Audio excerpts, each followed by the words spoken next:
and warm greetings, my friends. My name is Niv. I'm here with Rabbi Israel Nasrati, and we're gonna do our weekly shiur. You're now listening to Echad Radio, your kosher radio station here in Florida. I invite you to join me and our deep, inspiring, and uplifting contact. You can listen to us in our website, www.kosherradio1.com, or watch us live on our Facebook page, Echad Radio. Later, you also can find this lesson in our channels, Instagram, TikTok, YouTube, and Spotify. A big thank you to our dedicated team, Mazi Abargil, and the Web 770 team for a website and app, Jonathan and Lucas for media, Forbes channel as our broadcast engineer, Yaniv Morozovsky for radio consulting and support, and of course, Asher Vaknin, our sound engineer. Rabbi, Shavua Tov, Yom Tov. שבוע טוב, צהריים טובים. למרות שצהריים, אבל בגלל שאנחנו בכאלה ימים מיוחדים, אז יש גם לחיים. אפשר להתחיל ולפתוח את ההתוועדות הזו, בין י' כסלו לי"ט כסלו, לחיים לחיים. יחי אדוננו, מורנו ורבנו, מלך המשיח, לעולם ועד. ברוך אתה, אדוני אלוהינו מלך העולם, שהכל נהיה בדברו. אמן. ברוך אתה, אדוני מלך העולם, שהכל נהיה בדברו.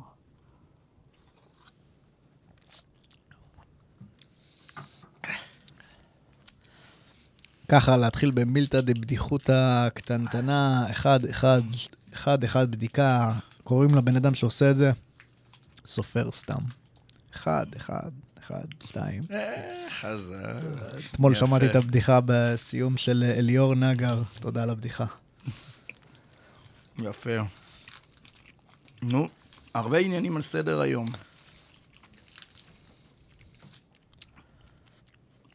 ממה נתחיל, ניב? ממה נתחיל? אז קודם בוא נגיד שזכינו ששבוע שעבר לא אנחנו העברנו את השיעור, היה פה בכבודו בעצמו רבי ישראל אברג'יל, בנו של הרב יורם אברג'יל, זיכרונו לברכה, שחיבר את הפירוש הזה לתניא, העביר שיעור מדהים,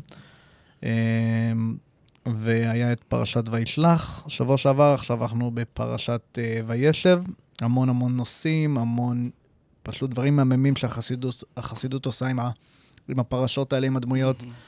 מחכה מאוד לשמוע על זה, יש איזה סוכריה או שתיים על הפרשה. בהחלט. נגיע גם לזה, וגם כמובן בצור ירום, אנחנו כאן באמצע פרק ב'.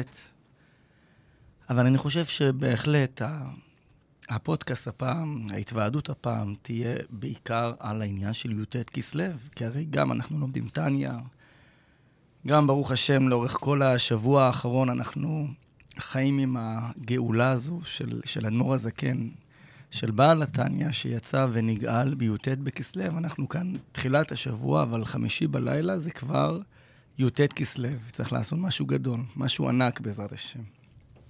לחיים. לחיים.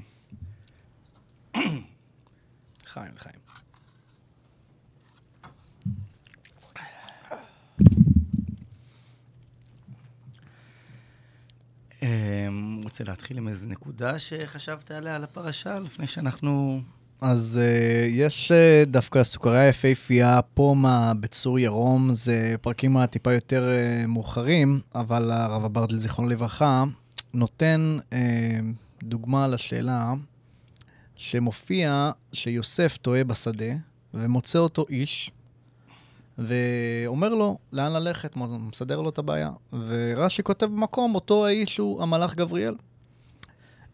ונשאלת השאלה, בגלל שזה האיש וכתוב על גבריאל איש, אז יודעים שזה המלאך גבריאל. פרשה קודמת, לא יותר מדי לפני, כתוב, ויאבק עם יעקב, ויאבק עמו איש. ויאבק איש עמו. ויאבק איש עמו, תודה, זה היה הפוך מהמלאך גבריאל, זה היה סמך מם, ופה איש ופה איש, ואיך יודעים לתאר שפה זה דווקא כוח טוב ופה זה כוח לא טוב, אז הרב אברג'יל מביא דוגמה יפה מהחסידות, שאפשר לראות שיעקב ביקש מאותו איש שנאבק ממנו שיברך אותו, והתחיל להתחמק, מה, אני צריך ללכת, צריך להגיד ברכות, צריך לבקש לך עזרה, ברכה, אתה מתחמק, זה הסמך מהם. אותו האיש גבריאל פה בפרשה שלנו, רואה את הבן אדם יוסף, טועה בשדה, מיוזמתו פונה אליו, צריך עזרה, אתה רוצה לדעת לאן ללכת, ככה זה יהודי, זה איש, זה המלאך גבריאל.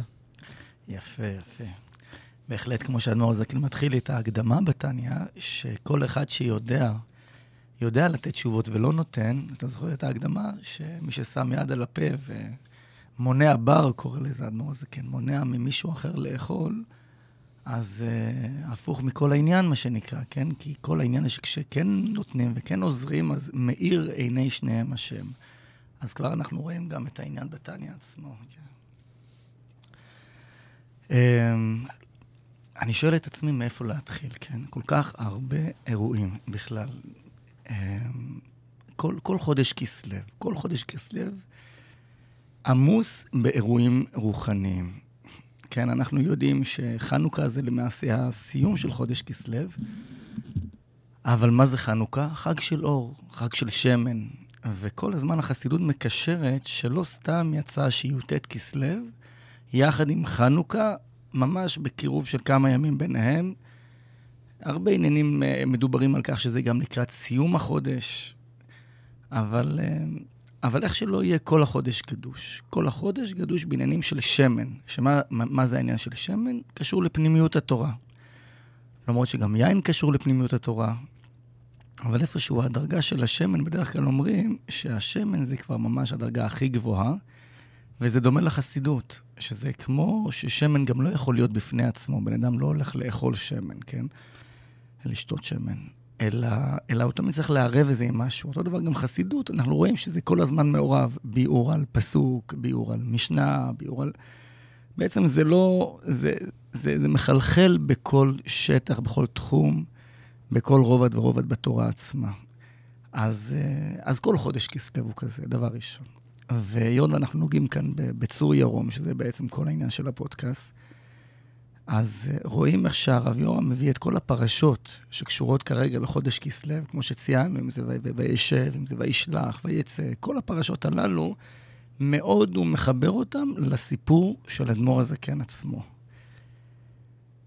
אותו רודפים, עליו מלשינים, אותו מוכרים, אז בעצם אנחנו רואים כאן לאורך כל הדרך דברים שמאוד מאוד מקבילים למה שקרה.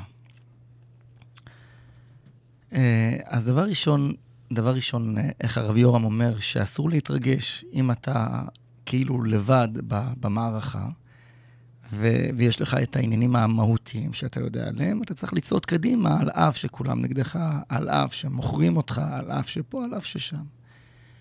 אבל באמת נשאלת השאלה איך בן אדם יכול לזהות, כן, יש את הבדיחה הידועה שמישהו התקשר לאשתו, אמר לה, אשתו מתקשרת אליו, הוא היה באמצע נסיעה, ואשתו מתקשרת ואומרת לו שהודיעו בתנועה שיש מישהו שנוסע נגד כיוון התנועה. כן? אז הוא מחזיר לה בטלפון, אחד נוסע, כולם נוסעים פה נגד כיוון התנועה. אז איך אתה יכול לדעת איפה אתה, זאת אומרת, יש כאן הרבה אור, זאת אומרת, הרבה אור בעניין הזה, שאל תתרגש להיות כביכול נרדף, כן?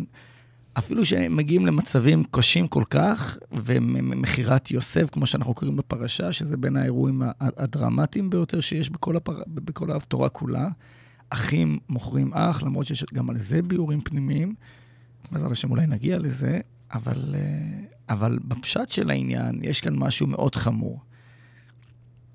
וכאן אתה בעצם עוד פעם מוצא את ההקבלה, ואנחנו בשיעור התניא, אתה מוצא את ההקבלה שיש כאן יהודים, לפני כמה ימים במקווה, בני ספרדים, הגיע איזה, ואמרתי לו, עוד מעט מגיע י"ט כסלו, יהודי יקר.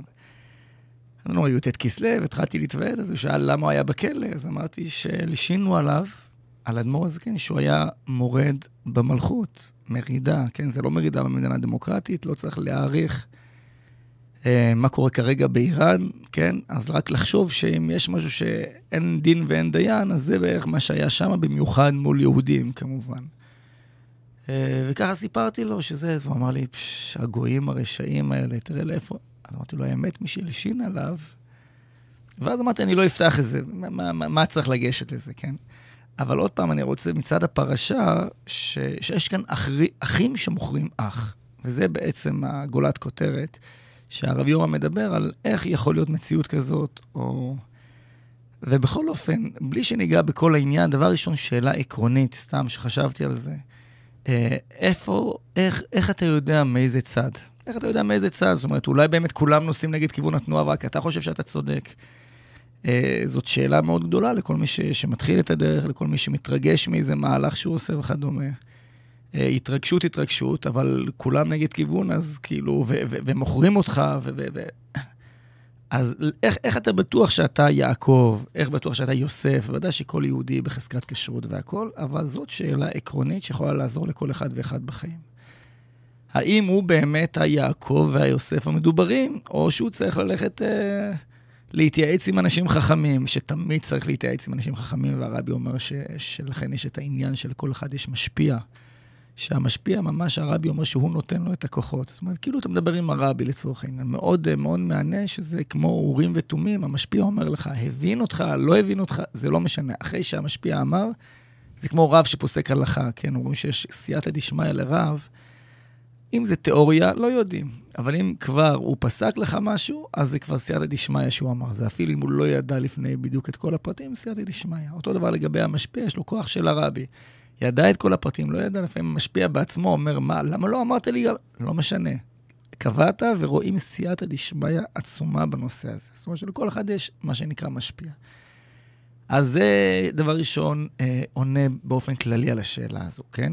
אבל עכשיו מדברים בצורה פילוסופית יותר, איך אנחנו רואים, איפה אנחנו יכולים למצוא נקודות אצל יוסף ואצל יעקב, להבין מהם את ההשראה, מתי, למרות שאתה רדוף, אתה יודע שאתה בדרך הנכונה.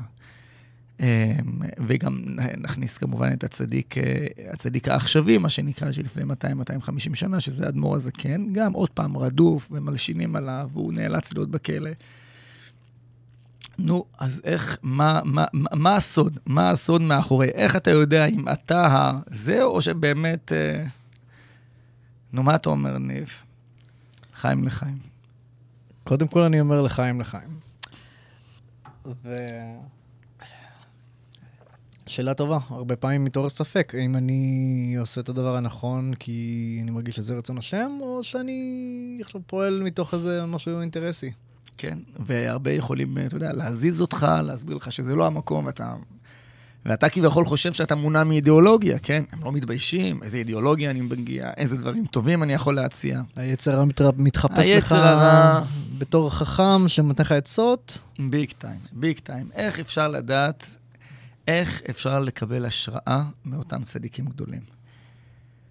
אני זה חשבתי בדרך לפודקאסט, ועלתה לי נקודה פשוטה לכאורה שמדוברת בהרבה מקומות, נזכיר את זה גם כמובן פה. אנחנו רואים אצל כל הצדיקים איך הם מקבלים את המהלכים נגדם. איך הם מקבלים את המהלכים נגדם? כן, אם זה לגבי יעקב אבינו, שלמרות כל הרדיפה, הוא מתייחס כל כך יפה לעשיו, כן, עד שהוא רוצה לחבק ולנשק, אם בדיוק היה, לא בדיוק היה, אם עשיו היה כלי לזה, לא היה כלי לזה, איך שלא יהיה, המגמה של יעקב אבינו הייתה הרבה אהבה. צריך להבין בדיוק, אבל זה הפשט של העניין. אי אפשר להתווכח על העניין הזה. מגיע לא ממקום של עשית לי, אתה רוצה לפגוע בי וכדומה, ולהיכנס אלא בדיוק הפוך. להצליח כן לגשר, כן לחבק, כן לאהוב. שוב פעם אנחנו רואים גם לגבי יוסף, כן? למרות הדברים הכי נוראים שאנחנו יכולים לחשוב עליהם, וגם זה כמובן יש הרבה הסברים, אבל כשהאחים מגיעים ליוסף, כן, עוד כמה פרשות, האחים מגיעים ליוסף והם קולטים שהוא מלך מצרים, ומה קורה אז? יוסף מצליח לשלוט בעניין, לא להאשים אותם, ולהגיד להם, הכל מאיתו יתברך. כי למחיה שלחני אלוקים לפניכם. הכל מכוון, הכל מסודר, זה לא אתם בכלל. וכאן עוד פעם אנחנו רואים את אולי נמשיך גם לאדמו"ר הזקן. כן, אדמו"ר הזקן, כשהוא יוצא מהמאסר, אז הסיפורים זה שהחסידים מגיעים לאדמו"ר הזקן, ואומרים לו, זהו, עכשיו יש לנו ניצחון, כמו שכל ניצחון. והמתנגדים, מה שנקרא מסנגדים, הציקו לנו כל כך הרבה, ומציקים כל כך הרבה, ועשו את המהלך הנפשע הזה, אז עכשיו זהו, עכשיו אנחנו... עכשיו תורנו להיכנס למלחמה. למה לא? ניכנס למערכה, הם מציקים, אנחנו הולכים להעמיד אותם על המקום עכשיו כבר המשטר יודע מי אנחנו, עכשיו יש כבר כבוד מלכים לאדמו"ר הזקן. בוא ומה אדמו"ר הזקן אומר? לשום יד על הפה, לא לענות כלום, להתייחס אליהם רק באהבה. למרות שהיה מאוד קשה לחסידים. והיה שם עניינים של חרם, והיה שם עניינים של אלימות, דברים שלא, בכלל לא כדאי לחזור עליהם, כי אנחנו ברוך השם כבר בדור אחר, ובדור שכל כך כולם מעריכים את החסידות ולוקחים מהחסידות. אבל באותו זמן, אותה תקופה היה קשה. והאדמו"ר הזה כן שוב מוליך את החסידים בצורה ברורה, על כמה לאהוב, כמה לחבק, כמה להעריך, כמה להבין. אני לא זוכר בדיוק, אני צריך לקרוא את זה מבפנים, איך שהאדמו"ר הזה כן מראה להם שהבעל שם טוב היה אוהב כל יהודי. האדמו"ר הזה כן לוקח מהבעל שם טוב אמרה, שלמי הבעל שם טוב התכוון? ליהודי פשוט ומתוק, וכאן אנחנו מדברים על אנשים שהם עושים את לא, אבל האדמו"ר הזה כן מביא להם את אותה אמרה, ועם אותה אמרה, אני שולח את זה אליכם עם פרחים, עם שושנים, עם שוקולדים, לכיוון החברים שלכם שם בעיירות, למרות המצב הקשה שהיה. ועוד פעם גם אדמו"ר הזקן הזכיר את העניין של קטונתי, כמו יעקב אבינו, קטונתי מכל החסידים. מי אני? מה אני בכלל? וכאן אנחנו בעצם רואים, אם אתה כרגע בהתלהבות גדולה, ולכולנו יש מעידות כאלה ואחרות, מעידות אני מתכוון התלהבות גדולה מצד אחד, אבל יכול להיות פגיעה בזולת מצד שני. אז אם מהירים לך, מה שנקרא, אם מנסים טיפה ולא, כמו שהיה סיפור עם אחד שהגיע לרבי הצמח צדק, אני חושב, ואומר לו, רבי, דורכים עליי בבית הכנסת. אני חושב שהוא היה רב גם. אמר, כולם דורכים עליי. אני לא יודע, אני צריך להשיב מלחמה. סיפרנו זה, לא זוכר. אז הם דורכים עליי בבית הכנסת. אז אמר לו הרבי הצמח צדק, אם לא תתפשט על כל הבית כנסת, לא ידרכו עליך בכל... ככה אמר לו הרבי הצמח צדק. זאת אומרת, יש מה שנקרא את הישות שלנו, והישות הזאת, כמו שהזכרנו בשיעורים קודמים, זה החמור הזה על הגב, שתמיד מריחים אותו. איך אמר חסיד הרב ראובן דונין, שאמר לו יהודי, למה אני כל הזמן מריח את היצר הרע שלי? הוא אומר, מה אתה יודע, החמור כל היום על הגב שלך, מה אתה חושב? זה חלק זה העבודה. אז בעצם נסכם את זה, שלמרות כל הרדיפות הדרמטיות, לאורך כל ההיסטוריה על אותם צדיקים גדולים, צריך לזכור איך הם הגיבו. ולכן, אם אתה רוצה להתחבר, אם אתה רוצה לקבל השראה, אם אתה רוצה להיות במקום הנכון, לא יודע, נקודה פשוטה, אבל אמרתי בכל אופן, עלה לי, צריך להתוועד על זה, וכל פעם מחדש למדוד, טוב לשמיים, טוב לבריות. טוב לשמיים, טוב לבריות. אל תהיה רק טוב לשמיים. אולי נסיים את זה גם עם איזה אמרה של רב מנדל פוטרפס, אחד החסידים הגדולים, שהרבי מינה אותו כמשפיע בכפר חב"ד בשנים האחרונות שלו. היה ברוסיה, בסיביר, הרבה שנים. עבור נפצת היהדות והכל. אמר רב מנדל שהרמב"ם אומר איך מישהו יודע אם הוא חוזר בתשובה, אם הוא בכיוון הנכון, כן? אז הרמב"ם אומר, עד שיעיד עליו יודע תעלומות, שהוא בהלכות תשובה. אז רב מנדל בהתוועדויות היה מביא את הרמב"ם ואומר, עד שיעיד עליו יודע תעלומות, מי בדיוק נגלה אליו? מה אתה אומר, ניב? לחיים. חיים. עד שיעיד עליו יודע תעלומות. אמר רב מנדל, יודע תעלומות, זו אשתו. זה היה התשובה של רב מנדל. יודע תעלומות זו אשתו, זאת אומרת, החברים הקרובים אליך, אשתך, הילדים בבית, כל הזמן צריך לדעת איפה, האם רואים שאתה מצליח לצאת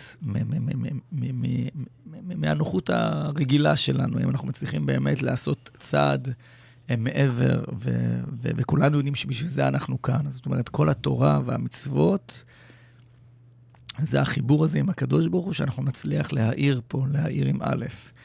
ומצליחים להעיר רק שבאמת... אז איך יודעים אם אנחנו מצליחים לעבוד, אם אנחנו בכיוון הנכון? אז זה תמיד לזכור גם את ההשראה מאותם צדיקים, ואם אתה שואל את עצמך, אז תשאל את הקרובים שלך את השאלה, ובדרך כלל הם עונים לנו לפני שאנחנו שואלים אותם, ולכן אנחנו צריכים תמיד להשתפר יותר ויותר. זאת נקודה ראשונה שחשבתי. נקודה שנייה גם מעניינת, או רגע אנחנו נגיע כמובן לטניה, אבל הנקודה השנייה היא איך אחים יכולים למכור אח. עניב, מה אתה אומר? פודקאסט של חיים עם משמעות, אחים מוכרים אח, מה נעשה עם כל העסקה הזאת? עוד פעם, ודאי שיש עניינים פנימיים של זה, והם היו כחלק מהעשרה, היה את הקדוש ברוך הוא שהוא היה עשירי איתם, ולכן ודאי שהעניינים לא פשוטים בכלל. אבל השאלה היא השאלה שמזדקרת זה איך יכול להיות מצב כזה, ומנסה לחבר זה עכשיו לטניה, כי אנחנו בתוך העניין של לטניה, אז איך קורה העניין של אחים שמוכרים אח?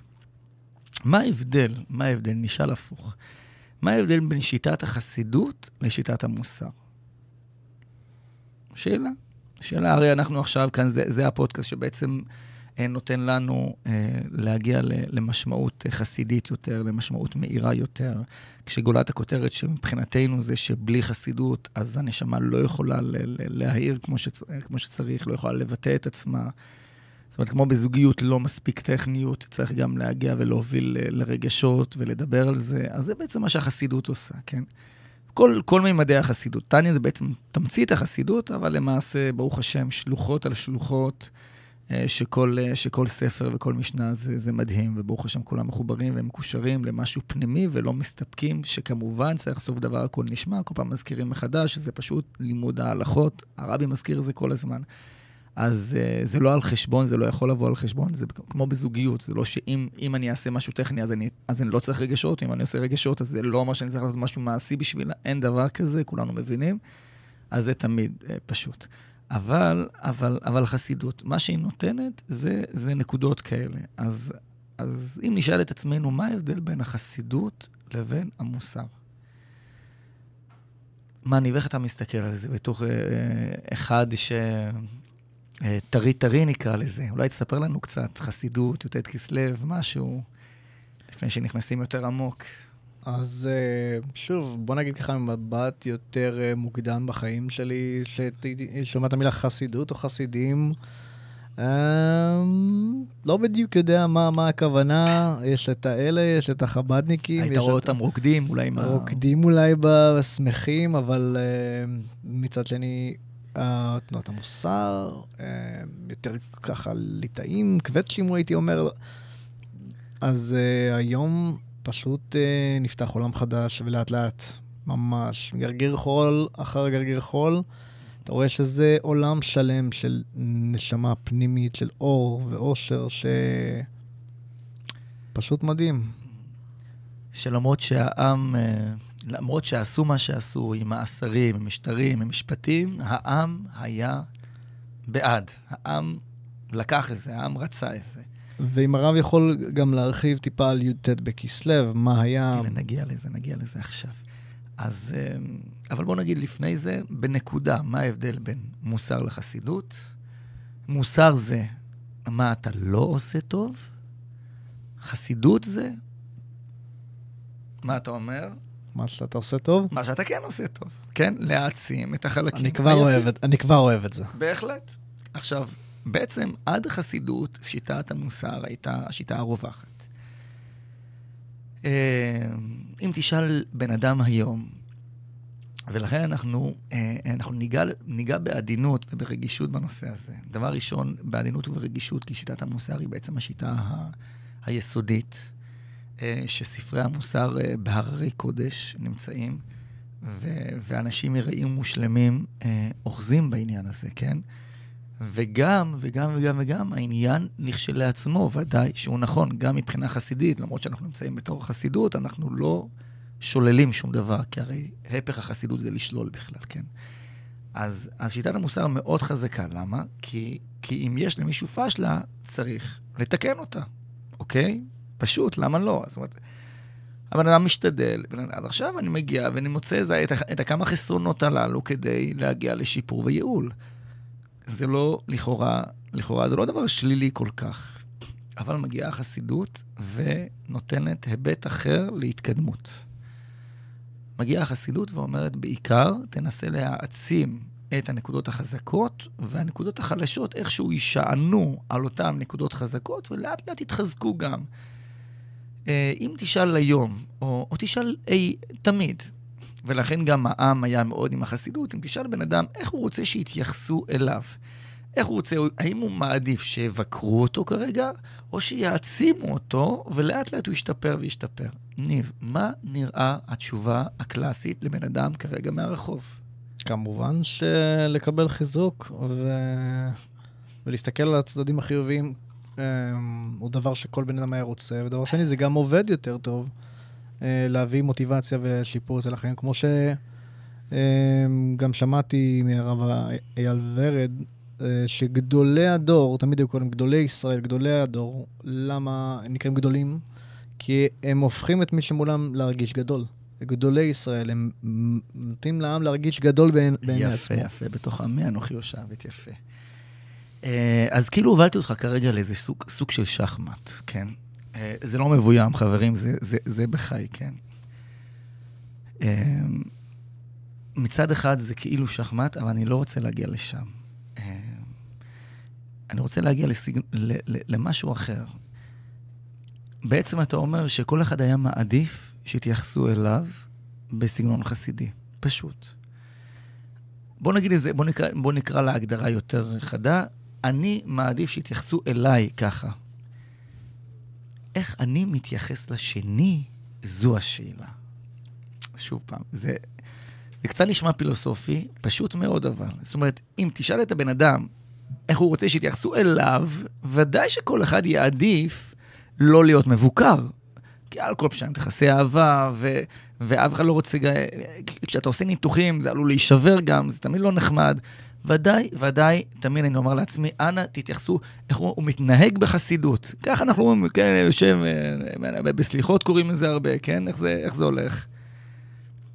אל מלך יושב על כיסא. כן, מלך יושב על כיסא רחמים.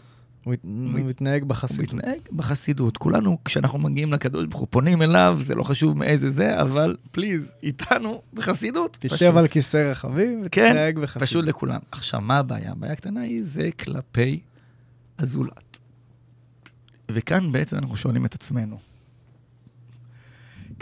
עצמנו. מה גורם לנו לא להתייחס כמו שהיינו מצפים ורוצים שיתייחסו אלינו? או נשאל אחרת. מתי בעצם אני כן מתייחס בסגנון חסידי? עזוב כרגע תורות, משנות כאלה ואחרות, כן? ברמה האישית, ברמה החברתית הפשוטה. מתי קורה שאני מתייחס בחסידות לשני, ומתי קורה שאני מתייחס במוסר לשני? הייתי רוצה לנחש שאני מרגיש בעמדה של איזושהי התנסות על האחר, זה מוביל לביקורת ולמוסר, אבל שאני מרגיש ההפך, אהבה, מתוך מקום של שפלות אפילו, של ענווה אל האחר, שהוא וואלה, אפילו יותר טוב ממני, אז תמיד זה מביא להתייחס על זה בנקודה יותר חסידית. אז הנקודה העצמית, אם היא, בוא נגיד, היא גבוהה, או נמוכה, הייתי אומר, אולי. הייתי אפילו שואל אותך שאלה אחרת. תנסה לחשוב עליה. איך עד שהגיעה החסידות לעולם? זה לא לפני הרבה זמן. אתה מדבר על 200 שנה, 250 שנה. למה כולם אחזו באמת במוסר? למה לא הגיע הבן אדם הפשוט ואמר לעצמו, למה מוסר? למה לא חסידות? כאילו, מה גרם לכולם להידבק יותר במוסר? וזה היה רווח אצל כל גדולי התורה וגם אצל הפשוטים בעם. אם זה כל כך פשוט לנו היום, מה כל כך מסובך להגיע לזה? למה רק 200 שנה האחרונות? וכל השאלות בעצם מובילות אותנו לאותה נקודה. כולם רוצים שיתייחסו אליהם חסידות, אין שאלה, דיברנו על זה. אבל אבל כולנו מתייחסים לשני בשיטת המוסר. זאת אומרת, התהליך הטבעי שלנו, אתמול בערב, כן, אני הולך עם אשתי לאיזו מסעדה, כמובן שלא חשוב איזו. מסעדה החליפה בעלים, מסעדה יפה, גדולה, פה שם. אנחנו מזמינים מה שמזמינים. הזמנו מרק, המרק חצי קר. אנחנו מזמינים, אמרנו, טוב, המרק קר, נחזיר, לא נחזיר, בוא נשתה זה כמו שזה. הזמנו על איזה, לא זוכר מה זה היה שם, והיה שם איזה, זה היה בתוספת של אורז. איזה בשר כלשהו בתוספת של אורז, כן? האורז היה עם טעם, כאילו היה בפריזר איזה שנה. עכשיו, ובאמת שהאישה, המנהלת של המטבח, או המנהלת בכלל של המסעדה, לא יודע בדיוק, מאוד צדיקה, מאוד משתדלת, ומגיעה אלינו כל רגע, ואיך האוכל, ואיך זה, ואיך פה ואיך שם. מה עולה לנו בראש? מה שנקרא פשלה לא עושים פעמיים. עד האוכל. עם כל הכבוד. באנו עוד פעם, אנחנו כאילו, אוקיי, אז לא, בסוף אני אמרתי לה, על האורז, עדיף מה שנקרא להבא, שהיא תטעם בעצמה את האורז לפני שהיא נותנת ללקוחות, כדי שהיא לא באמת תאבד ככה. אבל עוד פעם, מה עלה לנו? אנחנו מגיעים למסעדה, אנחנו לא קשורים לכלום, אנחנו רוצים לקבל את זה הכל. אני כרגע על תקן הגביר, אני משלם. זה הכל. בעצם אני לא באחדות. עכשיו, אני לא באחדות, וזה בעצם המהלך הטבעי שקורה לנו לאורך כל החיים. זאת אומרת, אם אנחנו לא באחדות, אנחנו אפשר מבקרים את האורז, מבקרים את הזה, ביקור 2-3, וזה הביקור האחרון. הכל בסדר. למה? כי אני לא שמה. זאת אומרת, כשאני מגיע לבן אדם ורואה מולו, אני רואה מולי חיסרון כזה או אחר. עכשיו, מה אני מסתכל? אם אני מסתכל כאחד שהגיע למסעדה, זהו, שם זה נגמר בעצם. כאילו, עוד פעם, שיטת המוסר, זה השיטה הכללית בה, כל אחד הוא בפני עצמו. בסופו של דבר, זה הראייה, גם הראייה השטחית. זאת אומרת, אם לא מתייחסים עכשיו לכל מיני עניינים שנדבר עליהם, ורק מה שנקרא לומדים את התורה כמו שהיא, אז יש, כמו שציינו בתחילת השיעורים, היו הבדלי מעמדות, הבדלי השכלה. הבדלי השכלה, זאת אומרת, ולכן הם לא הסכימו שהם יהיו אצלם, הם יהיו אצלם. עכשיו, בעצם זה מה שקורה למעשה גם בכל הבתי כנסת כיום, כרגע. בתי כנסת של אנשים חכמים, בתי כנסת של אנשים עשירים, בתי כנסת של דוקטורים, אני לא כאן רוצה... אבל זה מה שקורה בפועל. זאת אומרת, מה קורה? למה? מה הוא רואה בך? הוא לא רואה בך בן אדם, הוא רואה בך את אותם חסרונות שיגרמו לך לא להיכנס למסגרת שלו.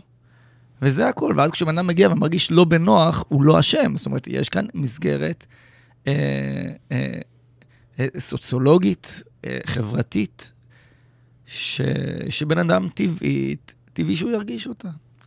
עכשיו, מה קורה? מה הגיעה החסידות? למה החסידות לא הייתה קודם? כי אתה אומר, כולנו רוצים שיתייחסו אלינו כמו מה? אמרנו כמובן, בחיוביות, מתנהג בחסידות וכו' וכו'. מה זה בעצם אומר במילים פשוטות? שאני רוצה שיתייחסו אליי כמו מי? כמו אח. כמו אח. זה בעצם הנקודה. זאת אומרת, יש כאן אח, יש כאן אחדות או לא. וזו בעצם המשנה שהחסידות הגיעה ונתנה לעולם. זאת אומרת, זה לא משנה שתוכל להגיע אליה רק בהבנה, למרות שהיא כתובה כבר בכל הספרים. אבל מאוד קשה. מאוד קשה להתמקד בנקודה, לעבוד עליה, להבין כמה היא חשובה והיא הכרחית בחיים שלנו. זאת אומרת, כמו שהיה את המשל הידוע עם... אני חושב מרבי עקיבא, אני חושב למשל מהגמרא, שאיזה מישהו החליט לחפור חור בספינה, בתא שלו, כן? מוכר. ואז מה כולם אמרו לו? מה אתה חופר? זה, כן, זה התא שלי, מה אתה רוצה? כן, זה התא שלך, אנחנו כולנו נטבע. אז איפשהו מאחורי הראש של כל יהודי ויהודי, מאחורי המודע הרגיל שלו, יש לו את האמונה הפשוטה הזאת, שכולנו גוף אחד. יש לו את האמונה הזאת. אבל אבל להוריד את זה למעשיות, להוריד את זה לדרך חיים, להוריד את זה לחשיבות שלמעשה, אם זה לא זה, אז אתה לא... אז חסיד יודע, אם הוא לא מרגיש מאוחד עם כולם, הוא לא יכול להיות חסיד. אנשים לפעמים מגיעים לבית כנסת, ורואים מישהו מעיר למישהו, זה בית חב"ד פה. אתה כנראה התבלבלת. ירון, מכיר את ירון אחי. הוא אומר, בחב"ד לא עושים ככה וככה. אתה מבין? בחב"ד לא עושים ככה. זה כאילו לא מתאים עכשיו מאיפה? זה משנה מסודרת ומורכבת, שאנחנו באמת גוף אחד, אם יש קצת כואב בגוף במקום אחד, כל הגוף כואב לו. אם קצת לא, כל הגוף, זאת אומרת, אנחנו כל כך מתחדדים, ואנחנו הופכים את זה ללבה של כל החיים שלנו. ידובר על זה הרבה, וכמובן גם בתוך התניא אנחנו לאט לאט, וגם השיעור של היום גם ייגע בזה בצורה כזאת או אחרת, אבל הייתי חושב לומר שזאת בעצם הנקודה, זה בעצם ההבדל. הגיעה שיטת המוסר, והשיטה הזו היא שיטה טבעית ונכונה וטובה, עד העניין של האחדות. זאת אומרת, אם אתה באמת מרגיש שהוא אח שלך, ולא צריך, וזה לא משפטים, זה לא סיסמאות, וזה לא דברים, אז כאילו כשאתה הולך להעיר למישהו, זה תמיד מגיע איפשהו ממקום שאתה יותר טוב בזה, מקום מתנשא. אם אתה באמת זוכר שהוא חלק ממך, זוכר שהוא אח שלך, פרק למד בית בתניא, בעזרת השם נגיע לעניינים האלה, הכל ייראה אחרת. הכל נראה אחרת. זאת אומרת, זה לא רק פרט, זה לא רק משפט. זה ממש ההשקפה הזאת יכולה לשנות לנו את כל ההסתכלות על כלפי הבן אדם שאנחנו כרגע מעירים לו, כרגע מבקרים אותו. לא אמרנו שזה פשוט, אבל עצם זה שאנחנו רוצים לעבוד ורוצים להגיע לשיטת החסידות, אז זה בעצם היסודות שדרכם אנחנו בעצם יכולים לגלות משהו שהוא לא יהיה טבעי לנו בנקודה, בהתחלה נקרא לזה. כמה היה מובן הרעיון, מה אתה אומר ניב? תן לי, מובן? איך נגיד אותו במשפט? אין לי מושג. אז תייסת לגוח כל ה-20 דקות האחרונות. באולפן תמחקו, אוקיי, ניב, מה הנקודה? איך נגיד בנקודה? שיטת מוסר ושיטת חסידות זה אני האישי שלי. האני האישי שלי. כלפיי, תמיד אני רוצה שיתנהגו בשיטת חסידות, וכלפי השני, הרבה יותר קל לי להתנהג בשיטת המוסר. מדוע? פשוט מאוד. כשזה כלפיי, אני רוצה שכולם מרגישו אחים שלי, כי זה מה שכתוב בתורה. מה לא כתוב? כתוב, כולם אחים שלי. אז אם הוא אח שלי, שיתנהג אליי באהבה, שימצא בי נקודות חיוביות. אבל כשאני כלפי השני, קשה לי לעבוד ולחשוב שהוא אח שלי. אז ללא עבודה, אני ישר מוצא את עצמי בביקורת. אין מה ששנוא עליך, אל תעשה לחבריך גם ביחס. בדיוק. זה בעצם לא סתם, זה הכלל גדול בתורה. וזה מה שהחסידות בעצם כל כך מדגישה, שזה לא יישאר רק עם מה שהילל הזקן אמר, אלא ממש נבין שבלי זה אנחנו לא יכולים להיות יהודים אמיתיים שמרגישים שכולנו יחד. לא רק באמונה, כי באמונה זה אמונה, אבל אל תיכנס לחניה הפרטית שלי.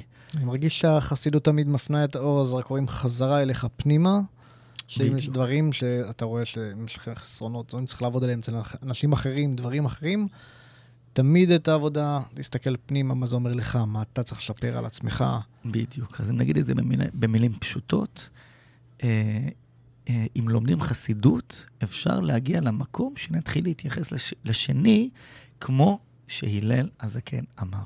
זה הכל. נותן לנו תמריץ, נותן לנו תרופה וכלים, איך לקחת משפט פשוט בגמרא, ובאמת להצליח לעמוד בו.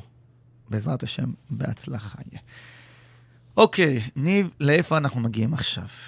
אז אנחנו התחלנו לא מזמן את פרק ב' בתניא, דיברנו בפרק הראשון, שיש נשמה אלוקית, יש נשמה בהמית, את השורשים, את ההבדלים, גם את ההבדלים בין נפש של יהודי לעומת נפש של גוי, ובפרק ב' התחלנו קצת להבין את החשיבות של הנפש, שנפח אותה הקדוש ברוך הוא בעצמו.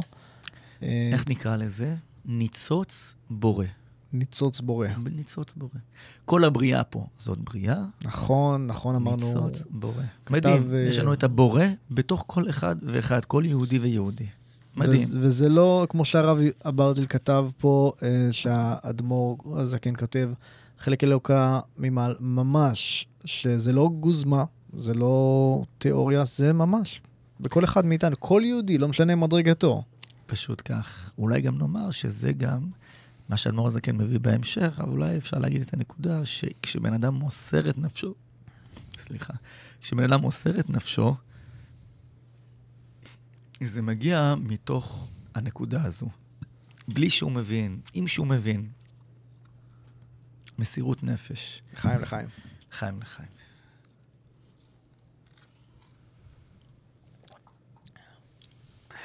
הזכרנו בשיעור שעבר גם שהקדוש, השליח שנרצח בדובאי, איפה זה? דובאי? זה היה... באמירויות. אבי קוגן, זכרונו לברכה. כן, אז הזכרנו שהוא לבש את אותה חליפה בחתונה שלו, של, לא זוכר בדיוק, של הבן דוד שנרצח בהודו. אז שאלו אותו, הרי בוא תלבש חליפה חדשה, סרטוק חדש. אז הוא אמר, זה סרטוק של מסירות נפש, הוא אמר. וזה הלך איתו לאורך זה היה בחתונה של אותו קדוש, שנים אחורה, כן. אוקיי, אז זה מה שהיה לנו שיעור קודם, נכון? התחלנו לדבר על הנשמה. ואמרנו שאם הנשמה, שאם יש זה לכל יהודי, אז ודאי שאנחנו מעריכים כל יהודי. איך הוא נראה, איך הוא מדבר, איך הוא מתנהג, זה כבר אחרי העניין של הנשמה. דבר ראשון, יש לו נשמה, ולכן צריך להעריך כל יהודי בצורה שאנחנו בכלל לא יכולים לתאר את מעלתו. לפעמים צריך לעשות דברים, מטבע הדברים צריך לפעמים להציב גבולות, לעשות עניינים, אבל חייב לבוא מתוך כבוד של מי זה היהודי, מי עומד מולי. כן, אפילו רואים גם אצל משה רבינו, שהקדוש ברוך הוא אמר לו שאת כל מה שאני נותן לך זה בזכות שאתה ליהודים. ישר כוח. כן, ולכן אומרים, רש"י מבאר, יש מפרשים שאומרים שכל התקלה שהייתה בכך שהוא היכה בסלע, זה לא כל כך הייתה הכאה במקום הדיבור, כן? זה לא כל כך הייתה הכאה בסלע, זה היה יותר שהוא אמר שמעונה המורים. שמעונה המורים זה כאילו מילת זלזול כלפי יהודים. זאת אומרת, מילת זלזול פה איבדנו את הקייס, כאילו. זה כל יהודי, זה אני בתוך כל יהודי. זה איך אפשר, זה קדוש ברוך הוא בכבודו ובעצמו. אוקיי. היום נתחיל מעמוד רמ"ב, בצור ירום, פרק ב', עמוד רמ"ב. שאלה שעולה לנו לאחר כל מה שאנחנו מדברים. מה השאלה שתשאל? כרגע שואל אדמו"ר הזקן כך. לכאורה, אם אתה אומר לי שאצל כל יהודי יש ניצוץ בורא, ניצוץ אינסופי, נשמה מיוחדת, אז למעשה כל היהודים הם עם נשמה כל כך מדהימה, כל כך מיוחדת, אנחנו לא יכולים לתאר בכלל. אז אם לכל יהודי יש כזה דבר אינסופי בתוכו, איך יכול להיות שיש הבדלי מעמדות? זה בעצם יהיה הסוגיה שלנו היום. איך יכול להיות הבדלי מעמדות? אם אתה אומר לי שלמשה רבינו יש את אותה נשמה, את אותה חלק אלוקה ממעל ממש. כמו של קורח. וכמו של קורח, כן, או כמו של כל יהודי שבקושי יודע שהוא יהודי גם, יש עוד אותה נשמה. אז שואל אדמו"ר הזקן, מה קורה פה? אז לכאורה, כולנו היינו צריכים להיות, לא יודע, משה רבינו עם... כמו שהרבי אומר שכשרוסי ראה יהודי, תמיד היה קורא לו מושקה. למה היה קורא לו מושקה? כי הוא יודע שיש לו מוישה, רבינו קטן בתוכו. זאת אומרת, הוא יודע שהוא... כולנו בסופו של דבר יש לנו את הנקודה, כן? כמו ניצוץ של יחיד, ניצוץ משיח. יש לנו את החלק אלוקה ממעל ממש, זה כולל את כל ההגדרות שבאות לאחר מכן.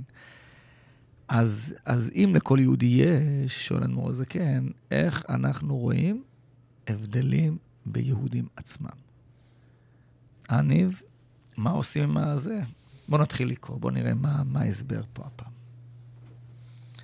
אז מתחיל מכל מקום, שורש כל הנפש, רוח ונשמה, כולם מראש, כל המדרגות עד סוף כל דרגין המלובש בגוף עמי הארץ, וקל שבקלים נמשך ממוח העליון, שהיא חוכמה אלאה כביכול, כמשל הבן הנמשך ממוח האב, שאפילו ציפורני רגליו נתהוו מטיפה זו ממש על ידי שהייתה 9 חודשים בבטן האם, וירדה ממדרגה למדרגה להשתנות ולהתהוות ממנה ציפורניים.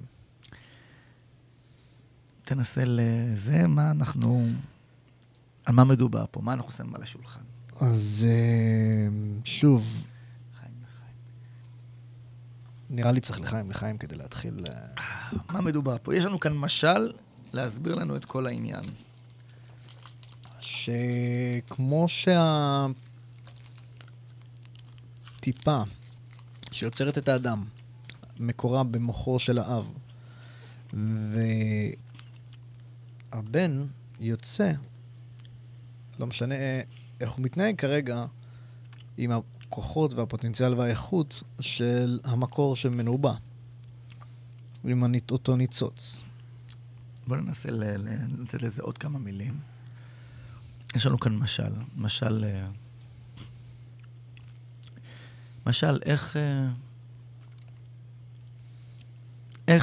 איך מגיעים למצב שבסוף יוצא ילד שלם ונהדר. אז מה שנקרא בקבלה, בחסידות, זה נקרא טיפת מוח האב. זה העניין. טיפת מוח האב מגיעה לאם, ובסופו של דבר יוצא הילד המתוק. מה אנחנו צריכים כאן מהמשל? שוב פעם, מה הייתה השאלה של אדמו"ר הזקן? אם יש ניצוץ בורא בכל יהודי, איך זה שיש יהודי שהוא כביכול מתנהג ככה, ויהודי אחר שמתנהג ככה? איך יש להם דרגות בכלל? איך? יש הבדלי מעמדות, כן. אז בעצם מה קורה כאן? יש כאן את הבעל, כן? והבעל נותן את אותה טיפה של מוח האב. עכשיו, בטיפה הזאת למעשה יש, לאחר מכן, אחרי 9 חודשים וכו', מגיע בסוף. כל הילד הגיע מאותה טיפה. מה זה הילד? הילד זה ראש, הילד זה ידיים, הילד זה רגליים, הילד זה אפילו ציפורניים. אם תשאל, הגיע ממקום אחר? לא. אותה טיפת מוח האב. אז אם תשאל את עצמך השנייה, זה אותה נשמה? בהחלט, זו אותה נשמה. כי מה הייתה השאלה? הרי צריך להבין, אז איך יכול להיות, אם זה אינסופי, אז איך יכול להיות שאחד ככה ואחד ככה, כן? אז מה המשל הגשמי נותן לנו? שבתוך אותה טיפה, אם אתה מסתכל עכשיו על הטיפה כמדענים, כן? עוד פעם, זה הכל עניין מדעי. אתה לא תראה מה זה ידיים, מה זה רגליים, מה זה ציפורניים. כרגע זה נראה משהו גולמי. עכשיו, למרות שזה נראה משהו גולמי, אבל לא יודע אם המדענים הגיעו לזה כרגע, אבל ודאי שבמשהו הגולמי הזה, שהוא נראה לך מצד אחד מופשט, מצד אחד אינסופי, אבל יש בו נקודה של ראש, יש בו נקודות של ידיים, יש בו נקודות של רגליים. זאת אומרת, בתוך הטיפה הזו שכרגע אתה לא רואה בהבדלים, זה גלום בפוטנציאל, זה גלום. כמו בזרע שיש בו פוטנציאל להפוך להיות בדיוק. עץ. אז זה טיפת האב, בדיוק. בטיפת האב יש הכל, למרות שאנחנו כרגע לא יודעים... לא, אנחנו לא רואים, אבל אנחנו אומרים לעצמנו, ודאי שלאחר מכן, כשזה יוצא, אז אנחנו מבינים למפריע שזה באמת היה שם, כן? אז בעצם מה יוצא לנו? שהקדוש ברוך הוא ויפח באפיו נשמת חיים. הקדוש ברוך הוא נותן לכולנו אותה נקודה, אותה נשמה, אותה טיפת מוח האב. זה מצד אחד. אבל מצד שני, כל אחד נמצא במקום אחר באותה טיפה. אז זה בעצם נותן לנו את ההבנה שכולנו אלוקות. כולנו אינסופיים מצד הנשמה שלנו כמובן. אז זה מה שמלבב פה, שכולנו הגענו מאותו מקום. אבל מצד שני, כל אחד, בסופו של דבר, בטיפה יש את כל הנקודות. יש את כל הנקודות. ולכן, אז איך אדמו"ר הזקן אומר, זה לא משנה אם אתה ראש כל המדרגות, או אתה בגוף עמי הארץ וקל שבקלים. יכול להיות שתראה אותו קל שבקלים.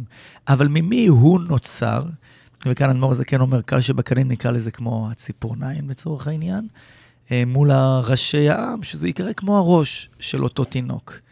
אבל בעצם כולם ממי? נתהוו מטיפה זו ממש. זאת אומרת, יש לנו הטיפה המדוברת. אז כביכול הוא מיישר קו שההתחלה של כולם מהגדול ביותר לקטן ביותר היא אותו מקום. היא אותו מקום בדיוק. ואז מה? ותמשיך הלאה, 9 חודשים בבטן האם, ירדה, מדרגה למדרגה וכדומה. זאת אומרת, אנחנו עושים כאן השתלשלות גדולה, אבל מה זה נותן לנו? אומר הרב יורם, זה נותן לנו כאן הרבה דברים. דבר ראשון, אפשר ללמוד שאפילו הפשוט שבפשוטים, הוא קשור לקדוש ברוך הוא בצורה כזאת נפלאה. כן? אפשר ללמוד שבסופו של דבר כולנו כאן מהקדוש ברוך הוא ממש, ולכולנו יש את אותה נשמה, את אותו עניין, אותו עניין נקרא לזה, כן? נמשיך על הרב יורם לעוד עניינים, אבל בואו נקרא מהתניה, רמ"ד בכבוד. ועם כל זה עודנה קשורה ומיוחדת, בייחוד נפלא ועצום במהותה ועצמותה הראשון, שהייתה טיפת מוח האב וגם עכשיו בבן, יניקת הציפורניים וחיותם, נמשכת מהמוח שבראש. וואו, זה מדהים. זה עוד נקודה מדהימה. זאת אומרת, למרות שהבן כבר יצא, עודנה קשורה. זהו, שאני לא יודע איך זה בגשמיות ממש, או שאנחנו לוקחים את המשל ואנחנו אומרים אצל הקדוש ברוך הוא, זה לא, בנמשל זה לא בדיוק ככה, כן? כי הרי בנמשל, נראה שהאדמו"ר הזה כן רוצה שנבין את העניין, שאולי במשל, איך נבין את זה מהמילים עצמם, וגם עכשיו, ובבן, יניקת הציפורניים וחיותה, מה אתה אומר? אז הרב יורם ככה פורט את זה לשפה יומיומית.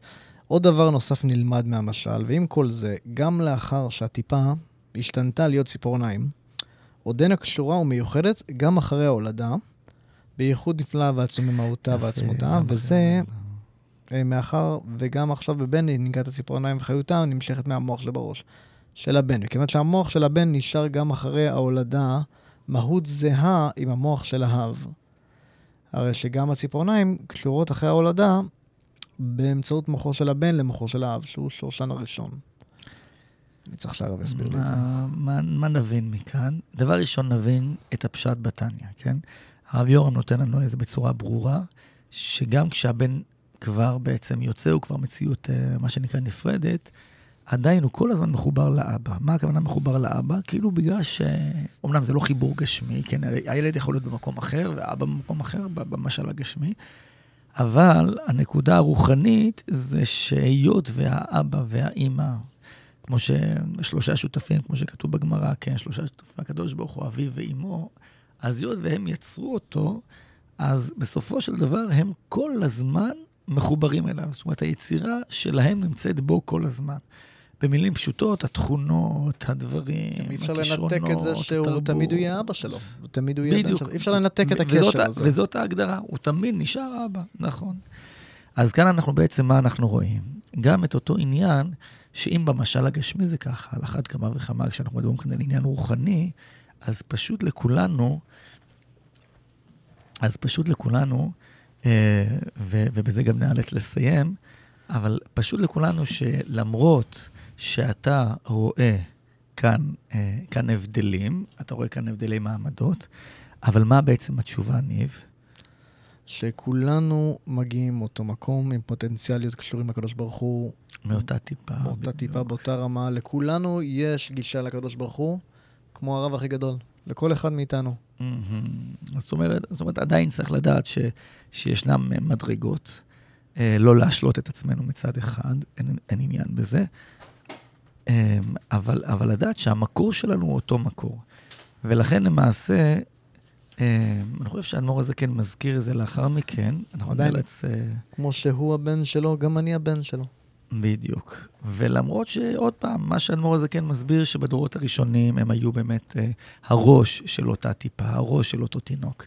ובדורות האחרונים אנחנו העקיביים, ואנחנו לפעמים גם הציפורניים, ולכן לפעמים אנחנו מרגישים טיפה יותר מלוכלכים, כדוגמת הציפורניים, במיוחד אחרי שהילדים...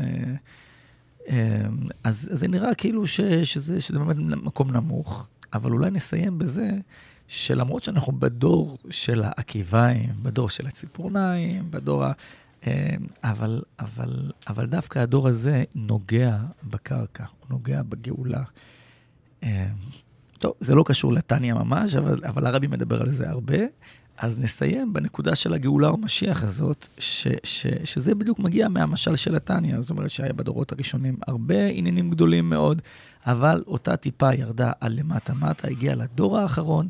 אנחנו באותו דור האחרון כחיילים שכובשים, למרות שאנחנו לא חיילים פשוטים, אבל אנחנו החיילים הפשוטים שלמעשה כובשים את היעד האחרון. את היעד, בפועל, כאילו, לא הרמטכ"לים ולא הגנרלים, החיילים פשוטים כובשים. וכאן אנחנו רואים במלחמה, בעזרת השם נגיד לחיים, לזכות כל החיילים הצדיקים, שעושים את מלאכתם בצורה כל כך מדהימה, מסירות נפש, כל העם איתם, כל העם מעריך אותם. אז ודאי שנגיד לחיים, שיראו נסים ונפלאות ויחזרו הביתה בשלום. ולהבדיל, נזכיר לעילוי נשמת שייח בת סעדי, סבתי היקרה. הסבתא, טוב, נסיים בזה שכולם מוזמנים לי"ט כסלו. שהיא נפטרה בי"ט כסלו, זיכרונו לברכה, וקישור שלי האישי ליום, שבעזרת השם נעשה שמח. אז נעשה שמח, נעשה משהו גדול, לעילוי הנשמה, ונזמין כמובן את כולם. כולם מעודכנים בכל הרשתות, נשלח לזה בעזרת השם התוועדות י"ט כסלו מרכזית, וכולם מוזמנים, פרטים יבואו, מה שנקרא. לחיים. לחיים. רבנו מלך המשיח לעולם. תודה רבה לרב, תודה רבה.